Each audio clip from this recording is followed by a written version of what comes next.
Hey there, my wedding planning friends, and welcome back to my channel. If this is your first time here, thank you so much for clicking on my video. I'm Emily Summer. I'm a wedding planner based in Montana, and I make weekly videos on wedding planning tips and advice. So today's video, we're talking all about wedding budgets and specifically how to stick to one. So if you're in the midst of planning a wedding, you've probably seen from online resources or people close to you that have planned weddings, how easy it is to go over budget when it comes to wedding planning. So today's video, we're going to talk about the biggest mistakes that couples make when it comes to a wedding budget, why it's so common to go over wedding budgets, and what you can do to ensure that you are creating a wedding budget and sticking to it.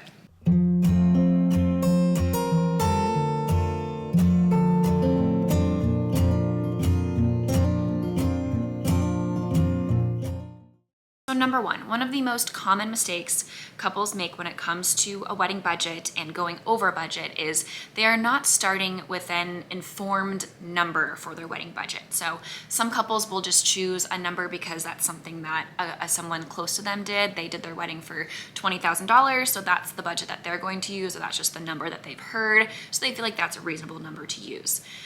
Your wedding budget should be created out of what is feasible for you to literally plan a wedding for. So this number should not only be created out of your own personal financial feasibility, but you should also be doing some research around the area and knowing what is feasible for where you plan to get married. So being informed not only on what you can personally afford for a wedding, but also what you can achieve for a wedding at that price. So doing a little bit of research on what things cost, where you plan to get married, and a good idea of if the wedding you have in your mind is something that you can achieve for whatever that number is that you're creating in your mind. Number two then is not categorizing the budget from this overall number that you're creating. So you should have an overall wedding budget. So that's your max amount that you are going to spend total on your wedding. But you shouldn't just use this number and then just kind of keep adding things up as you are booking and planning things and seeing how close you're getting to this number and how much you have left. Before booking any vendors, before making any decisions that are going to require money, make sure that you're taking this overall budget and then breaking it down and categorizing it. This is going to make it so much easier for you to track, so much easier to know where your priorities are going to lie, and so much easier to stay on budget if you know how much you are able to spend or what you can afford for each category of your wedding. So say you have a $30,000 budget, you are going to set $7,000 specifically for catering, you're going to budget $3,500 for your photographer, and so on and so forth. So making sure that you are breaking down every single category in your wedding and what the corresponding budget will be to reach that overall goal. Number three, I kind of touched on this and I've talked about this in a lot of videos, but another mistake that I see is not establishing your priorities before making any decisions. So when you have your overall budget, you want to also talk with your partner about what each of your priorities are, so that if you are going to splurge on a certain item, or if you are willing to go over budget on a certain specific item, what is that priority and where can you subtract from in order to still equal that overall number that you have created. So discuss with your partner where your priorities lie and where, if you do need to go over budget in a specific section, or where you are willing to allocate a little bit more of the budget to a specific part of your wedding, whether that is food, your DJ, your photographer, whatever that might be. Make sure that you are discussing what your priorities are before making any vendor decisions or anything that will require putting out money. The fourth mistake is not doing your research when it comes to vendors. So there are a ton of wedding vendors. The wedding industry has absolutely blown up. So pretty much for every category, every aspect of wedding planning, there are going to be a lot of options within that. So there can be a really wide range of pricing for some vendors. Some are all pretty standard and you're going to be spending a slight difference among vendors, but there are some, like photographers, for example, that can have a pretty wide range when it comes to price. So if you're just kind of choosing photographers based on what other people have used, or just the first person that shows up in a Google search and you're not really comparing those prices to other people that are available in the area, this is a very easy way to go over budget in your category. So make sure you're doing research before booking each vendor and getting at least usually three vendors within each category to kind of compare and see how their prices might vary and where you're getting the most value. Number five is not tracking your budget. So You want to make sure that you, like I said, have your overall budget number. You're breaking it down for each category, but then as you're spending money, as you're putting down deposits on vendors and venues and spending money in each category of your wedding, you want to make sure that you are updating this budget. So you'll have your overall budget of what you've budgeted for each category, and then you want to enter in what you have spent. So you can see if you've gone over or under budget for each category, and then also calculate what is remaining. So maybe you budgeted for $6,000 on your catering, and your catering bill is only going to be $4,500. There's that extra $1,500 you can allocate somewhere else. Or vice versa, maybe you're going over budget in a specific category, then you need to make sure that you are subtracting from somewhere else so that you are still staying on budget to reach that ultimate overall budget goal. Number 6, you are consuming too much inspiration. So there's so much inspiration when it comes to weddings these days on social media, on Pinterest.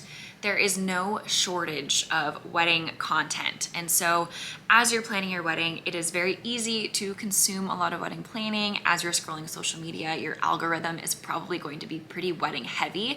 So you're constantly going to be seeing cool ideas, cool decor, different types of flowers. And if you're continually consuming this content as you're planning your wedding, it can get really difficult to kind of stick to one idea and keep on budget when it comes to things like your flowers, your colors, your decor. Because as you continue to see new and cool ideas, you might be changing your mind on what you want to do and going a different direction with your florist or going a different direction with your table settings. And these things add up very quickly. So once you make decisions in certain aspects of your wedding and you feel good about it, stick to that. Try to limit the amount that you are consuming when it comes to wedding inspiration. Number 7, not including any gratuity in your overall budget. So make sure that as you are creating that breakdown, not only are you setting your budget for what those services are actually going to cost and what each vendor is going to cost, but anyone that you plan to tip or will be required to tip or choose to tip on your wedding day, include that into your overall budget as well. So don't forget to put that in when you are inputting invoices and deposits for each vendor, that you are budgeting for the tips that you will be spending on the wedding day as well, so that this isn't an additional cost that you aren't budgeting for, because then you will go right over your budget very easily. Also, if you're not sure how much to tip your vendors or which vendors to even tip, I did do a video all about tipping your vendors. So if you are kind of clueless on that and don't know what to budget when it comes to tipping and gratuity, go ahead and check that video out. Number 8 kind of snowballs off of number 7, and that is just having a cushion within your wedding budget in general. So this could be like a 5 to 10% cushion of your overall budget in case prices go up than from what you were originally planning for at the beginning wedding planning process, or if you change your mind on something. So maybe at the beginning you are thinking you're going to DIY a certain aspect of your wedding, and as it gets a little bit closer, you decide, I just want to spend the money and have somebody else do it. If you have a little bit of a cushion there, you can make that decision without going over budget.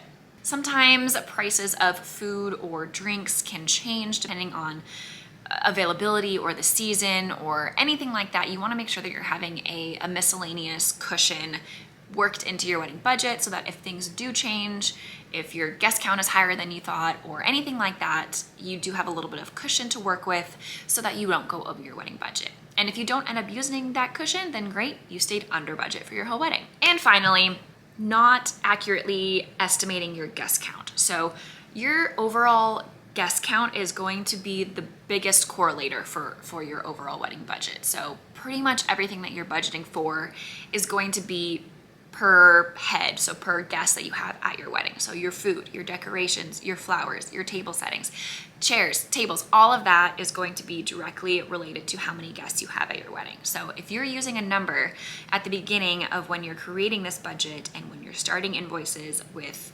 vendors off a certain number that you are thinking that you're estimating, and it is incorrect number and it's much lower than what you're going to end up with, this is a very quick and easy way to go over budget. So make sure that you are overestimating for your guest count when it comes to creating your guest list, sending out invitations. Don't lowball that number and thinking that you're going to stay at that number and thinking that's where your budget's going to be. Overestimate your guest count so that you are accounting for those extra guests that might RSVP guests that you weren't necessarily planning for, because that is going to cost you extra money. Weddings can add up so quickly. Wedding budgets can get out of hand very easily. So it's important to make sure that you are budgeting properly and sticking to that budget throughout the wedding planning process. Hopefully you found this video helpful. If you did, please like and subscribe to get weekly videos on wedding planning tips and advice, and we'll see you next week.